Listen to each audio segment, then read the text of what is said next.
자, 2018년도 3회차 문제 같이 한번 보겠습니다. 자, 1번에 요오드와 칼륨지 이용해서 어떤 가스의 누출 여부를 검지한 결과 시험지가 청색으로 변화했다. 이때 누출된 가스의 명칭은, 자, 여기서 KI 전분지죠. 요거는 염소가 되겠습니다. 그죠? 그리고 우리 시아나수소 같은 경우는 질산구리 벤젠지가 되겠고, 그 다음에 황화수소, 요거는 연당지죠. 연당지. 그 다음에 이제 아황산가스 같은 경우는 이제 암모니아 적신 헝겊을 이용해서 검출한다, 이렇게 되어 있습니다. 그래서 시아나수소 질산구리 벤젠지는 청색, 그 다음에 황화수소 연당지는 흑갈색, 이렇게 되겠습니다. 그래서 KI 전분지, 요오드와 칼륨지는 염소가 되겠다. 이번에 이종 금속의 양끝의 온도차에 따른 열 기전력을 이용해서 온도를 측정하는 온도계는, 자, 두 종의 금속을 이용한 열 기전력을 이용한다. 뭡니까? 열전대 온도계가 되겠죠. 열전대 온도계. 그래서 열 기전력을 이용한 온도계입니다. 열전대는 열 기전력을 이용한 온도계다. 이렇게 기억해 두시면 되겠습니다. 자, 3번에 액화산소 등과 같은 극저온 저장 탱크의 액면 측정에 주로 사용되는 액면계는, 자, 이거는 우리가 차압식, 다른 말로 햄프슨식 액면계가 되겠습니다. 자, 그래서 액화산소와 같은 극저온에 우리가 저장조 상하부를 U자관에 연결해서 차압에 의해서 액면을 측정하는 방식. 그래서 이걸 우리가 다른 말로 차압식 액면계다, 이렇게 얘기하고 있는 거 햄프슨식이 되겠습니다. 자, 4번에 적외선식 흡광 방식으로 차량에 탑재하여 메탄의 누출 여부를 탐지하는 것은, 자, 우리가 1번에 나오는 FID 같은 경우는 불꽃 이온화 검출기죠. 불꽃 이온화 검출기. 그래서 수소의 연소 노즐 또는 이온 수직과 함께 검출하는 방식, 이런 식으로 되어 있는데, 어쨌든 이거는 이제 불꽃 이온화 검출기고요. 2번 같은 경우 광학 메탄 검출기가 되겠습니다. 광학 메탄 검출기, 이렇게 되어 있죠. 그러니까 지금 보시면 메탄의 누출을 검지한다, 이게 가장 봐도 나오겠죠, 그죠? 그래서 적외선 흡광법을 기초로 제작된 제품이다. 그죠? 메탄을 흡수하는 적외선 파장을 사용한다. 그래서 2번의 내용이 되겠습니다. ECD 같은 경우는 전자포획형 검출기. 그래서 방사선 동위원소로부터 방출된 베타선이 운반가스를 전리해서 실어 중에 있는 산소와 같이 전자포화력이 강한 화합물을 검출하는 그런 방식으로 사용하는 것. 그 다음에 TCD, 열 전도도 검출기가 되겠습니다. 그래서 지금 4번의 문제의 답은 2번의 OMT가 되겠다.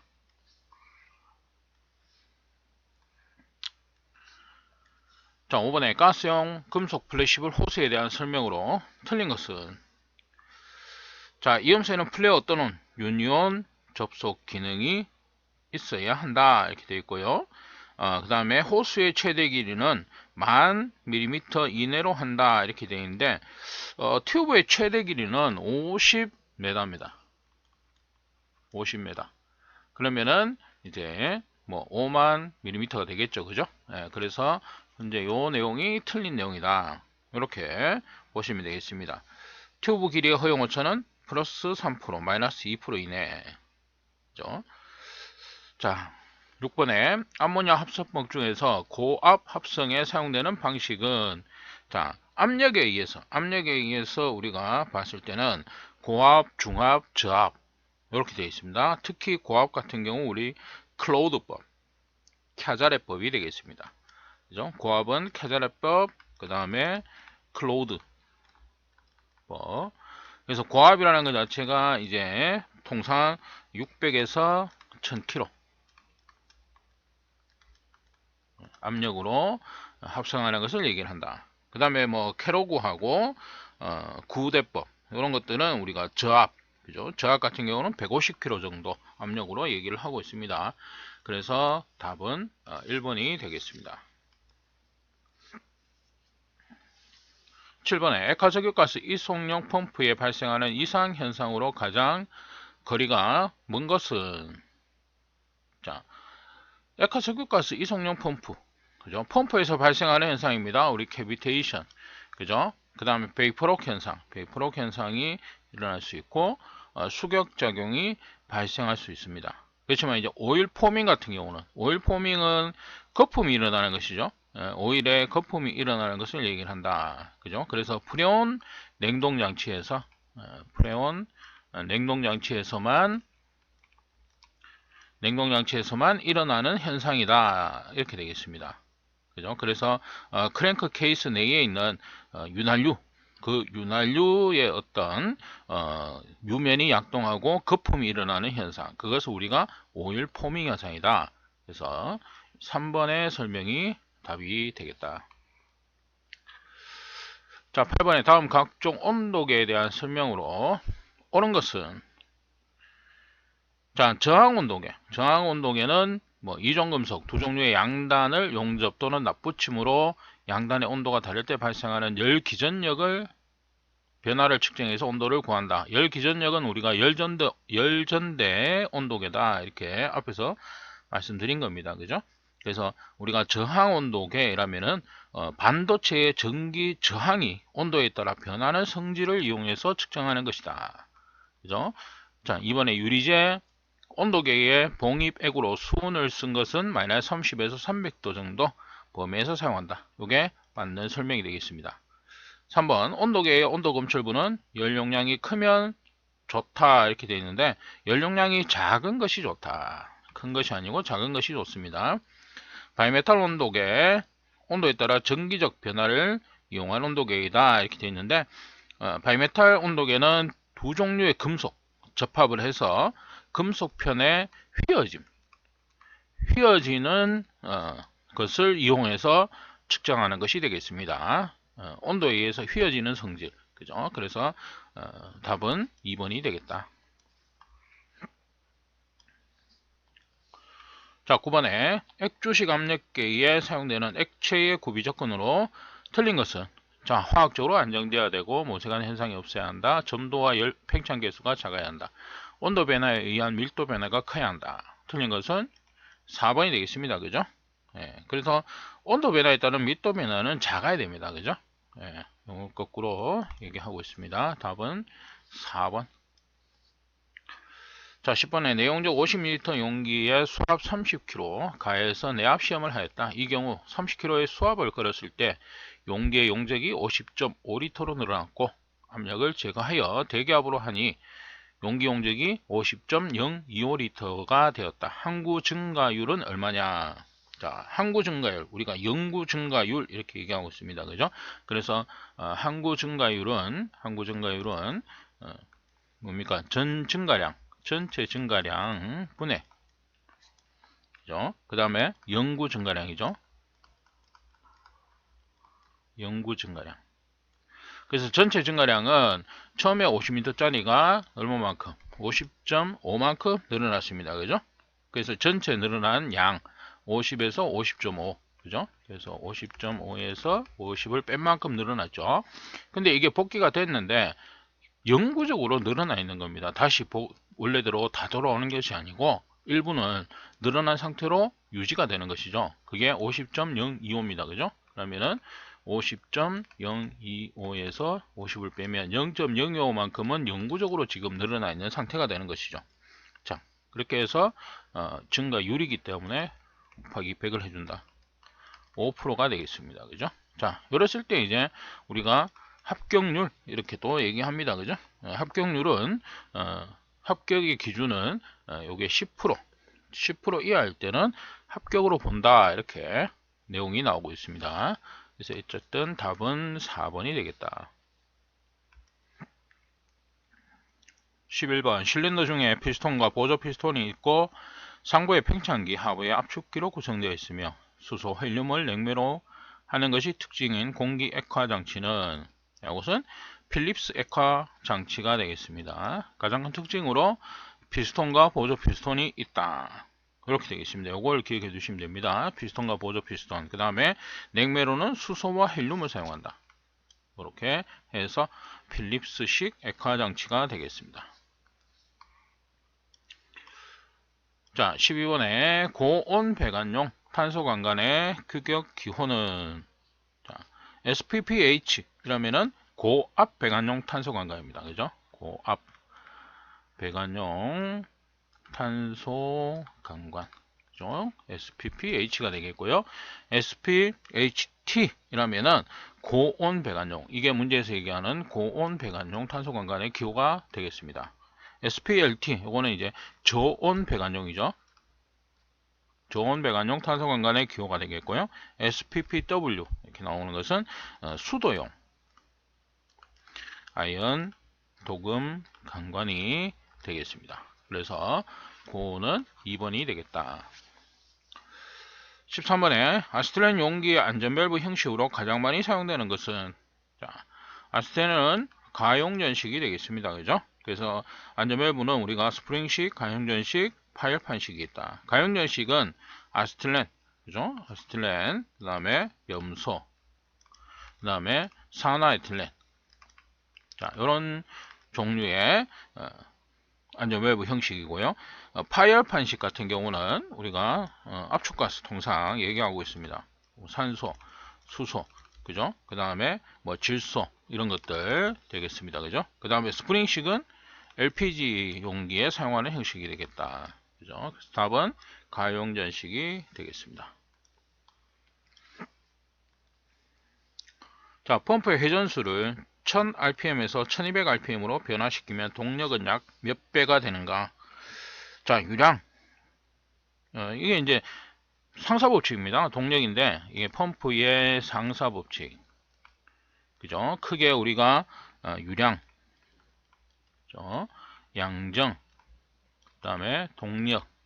세 가지로 볼 수 있습니다. 유량 같은 경우는 회전수 변화량에 비례하고요. 양정은 회전수 변화량 제곱에 비례합니다. 동력은 회전수 변화량의 세제곱에 비례한다. 그래서 동력 같은 경우 1000에서 1200rpm. 그래서 처음 rpm 회전수 분해 변화된 회전수 1200rpm. 자, 요거에 세제곱에 비례한다. 이 내용이 되겠습니다. 그러면은 약 1.7배가 되겠다. 15번에 LPG, 액화가스와 같은 저비점 액체에 가장 적합한 펌프의 축복 장치는 자, 이거는 이제 밸런스 실형이 되겠습니다. 저비점 액체에 사용되는 축복 장치 이렇게 되겠습니다. 네, 답은 4번. 16번. 다음 압력이 가장 큰 것은 자, 1.01MPa이죠. 그 다음에 요거는 이제 통상 우리가 메가파스칼 요걸 뭐 ATM으로 바꿔볼까요? ATM. 그러면은 1ATM의 메가파스칼 값은 0.101 그죠? 그래서 1.01에 곱하기 1ATM이 되겠죠. 그러면은 약 10ATM. 그럼 2번은 5ATM이니까 그죠? 1번이 더 크다 그죠? 그 다음에 3번 같은 경우 인치 HG가 되겠죠? 인치 HG. 그러면은 통상으로 HG 같은 경우는 76cm. 그죠? 76cm HG고요. 인치 HG니까 인치 HG는 100인치는 뭡니까? 2.54cm죠. 그렇게 해서 단위 변화를 해주고요. 그 다음에 1ATM. ATM 값으로 바꿔줍니다. 그죠? 그러면 약 3.34 ATM이 된다. 그 다음에 88 PSI. 1 PSI, 1 ATM의 PSI는 14.7입니다. 그죠? 14.7분의 88 곱하기 1 ATM. 자, 이렇게 해서 구하면 5.98 ATM입니다. 그러면 가장 큰 것은 1번의 내용이 되겠습니다. 자, 17번에 냄새가 나는 물질, 부치대의 구비 조건이 아닌 것은 여기서는 틀린 거 4번이 되겠죠? 일상생활의 냄새와 구분되지 않을 것. 구분이 되어야 되죠. 그래야지 누출 여부를 알 수가 있습니다. 우리가 일상생활에서 흔히 맡는 냄새라면 누출이 되었을 때 그 냄새를 구분할 수가 없습니다. 그래서 누출 여부를 확인할 수가 없죠. 그래서 답은 4번이 되겠다. 자, 18번에 이산기체에 대한 설명으로 옳은 것은, 자, 일정 온도에서 기체의 부피는 압력에 비례한다. 일정 압력에서 부피는 온도에 반비례한다. 일정 부피에서 압력은 온도에 반비례한다. 보일샬 법칙을 따르는 기체다. 이렇게 되어 있죠. 그래서 이산기체는 보일샬 법칙을 만족을 합니다. 그래서 보일샬 법칙은 T1분의 P1V1, T2분의 P2V2 이렇게 되죠. 그죠? 이게 이제 보일샬 법칙입니다. 그래서 최적은 뭡니까? 압력에 반비례하고 절대 온도에 비례한다. 이렇게 되어 있죠. 그래서 지금 앞에 1, 2, 3, 3개의 설명은 틀렸고 답은 4번의 내용이 되겠다. 자, 19번에 산소가스가 27도에서 130kg의 압력으로 50kg이 충전되어 있다. 이때 부피는 얼마인가? 단 산소의 정수는 26.5다. 이렇게 되어 있죠. 그래서 이거는 우리가 이산기체 상태 방정식 VV는 nRT, 그죠? 이렇게 해서 최적, 그죠? 부피니까 최적 V를 구하는 겁니다. V는 뭡니까? P분의 nRT, GRT로 되겠죠, 그죠? 예, 그러면은 G는 현재 질량 우리가 50kg, 그죠? 50kg. 그 다음에 R 기체 상수죠. 기체 상수 여기서는 26.5로 정의되어 있다. 25.6이다. 그죠? 그 다음에 온도 27도니까 절대 온도. 자, 이렇게 하고 P 압력, 이때의 압력은 130kg. 그죠? 130kg per 제곱센치다. 이렇게 되어 있는데 부피 우리가 메다 단위니까요. 자, 단위 변화를 위해서 여기에 10의 4승을 곱해준다. 그죠? 자, 이렇게 했을 때 나오는 결과값은 0.305가 되겠습니다. 답은 3번. 자, 20번에 공기 중에 10% 존재 시 폭발의 위험성이 없는 가스는, 자, 폭발 범위 10%가 폭발 범위 내에 있으면은 이제 폭발의 위험성을 가진다는 거죠. 그래서 폭발 범위를 알아야 됩니다. 그죠? 브로마메탄 같은 경우는 지금 보면 13.5에서 14.5가 되겠다. 그죠? 2번 3에서 12.4. 자, 3번에 3에서 80. 하나의 틀린이죠. 그죠? 황화수소 우리가 4에서 46%. 그러면은 전부 다 뭡니까? 10% 폭발 범위를 가지죠. 자, 이거는 뭡니까? 1번의 내용이 되겠습니다. 자, 완전 진공을 0으로 해서 측정한 압력을 의미하는 것은 완전 진공. 자, 압력은 대기압이 있고요. 그죠? 대기압 위에 게이지압이 존재를 하죠. 자, 이 전체의 압력을 우리가 뭐다? 절대압이다. 이렇게 얘기하고 있습니다. 그죠? 절대압이죠. 그래서 이 여기에서 완전 진공 상태 0에서 시작한 거 뭡니까? 절대압이 되겠습니다. 그죠? 대기압을 0으로 해서 측정한 압력은 뭐다? 게이지 압력이 되겠죠. 그래서 지금 완전 진공을 0으로 해서 측정한 것은 절대 압력을 의미하고 있습니다. 22번 액 비중에 대한 설명으로 옳은 것은, 자, 액 비중, 액체의 비중을 액 비중이라고 부르고요. 기준이 되는 물질은 4도시의 물입니다. 그죠? 4도시의 물을 물의 밀도와의 비를 말한다. 그죠? 액체의 기준 물질, 액체의 기준 물질은 물입니다. 그죠? 물. 특히 4도시의 물을 기준으로 하고 있습니다. 그래서 답은 1번이 되겠다. 자, 23번 질소가스의 특징에 대한 설명으로 틀린 것은, 자, 여기서 3번에 방전용으로 사용된다 이렇게 되어 있는데요. 요거는 이제 질소 같은 경우는 우리가 치환용으로 사용을 하죠. 치환용. 그래서 불활성가스이기 때문에 내부에 뭐 가연성가스나 이런 것들이 있는 것을 제거하기 위해서 치환 바꿔버립니다. 그죠? 그런 용도로 우리가 사용하는 것이 질소가스가 되겠습니다. 자, 24번 도시가스의 주 원료인 메탄의 B점은, 약 얼마인가? 메탄의 미점은 마이너스 162도씨가 되겠습니다. 이건 그대로 그냥 외우시는 문제죠. 자, 25번 500kcal 열량을 1로 환산하면 얼마가 되겠는가? 자, 열을 1로 환산한다 이렇게 되겠죠. 그러면은 열에다가 그죠? 열에다가 곱하기 얼마? 427을 해주면은 된다. 그죠? 427이라는 것 자체가 열의 일당량이죠.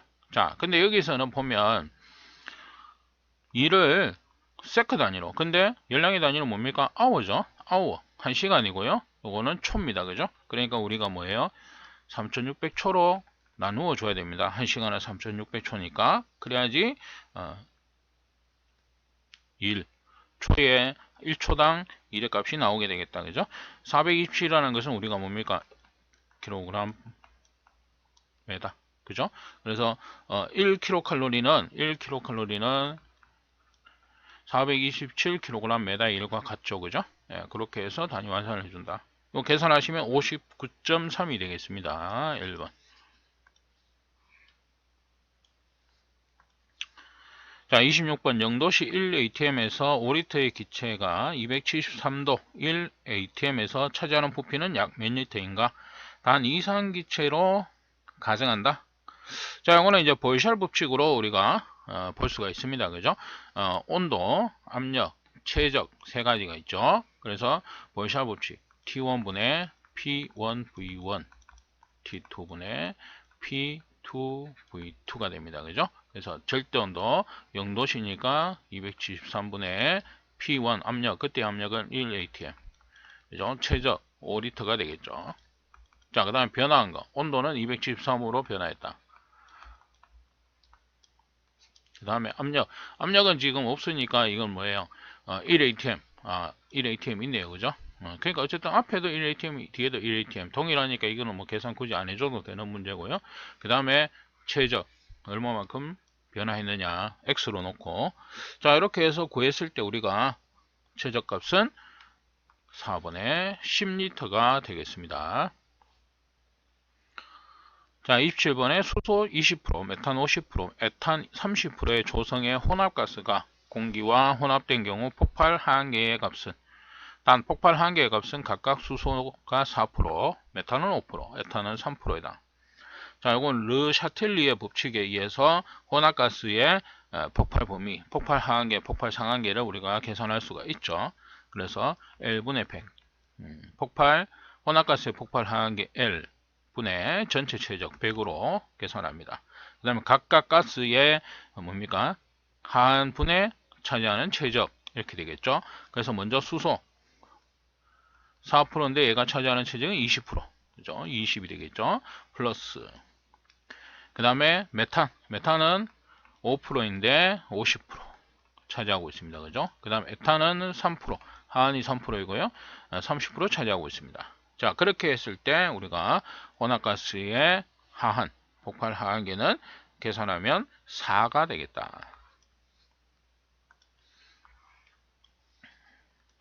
자, 28번에 대기압이 1.0332kg/제곱cm이고 게이지 압력이 10kg 1대, 절대 압력은 얼마냐? 대기압 플러스 게이지압으로 절대압을 구할 수 있죠. 그래서 대기압, 게이지압 두 개를 그냥 더해줍니다. 그죠? 그러면은 11.0332, 답은 3번이 되겠다. 자, 29번에 다음 중 가해성 가스 취급 장소에서 사용 가능한 방폭 공구가 아닌 것은, 자, 우리가 방폭 공구, 폭발을 방지하기 위한 공구죠. 그 얘기는 뭐냐? 점화원 발생을 방지하기 위한 공구를 얘기하고 있습니다. 자, 그래서 베릴륨 합금 공구 또는 고무 공구, 나무 공구 이런 것들은 점화원, 스파크가 발생하지 않는다는 것이죠. 그래서 관계없는 거 아닌 것은 1번의 알루미늄 합금 공구가 되겠습니다.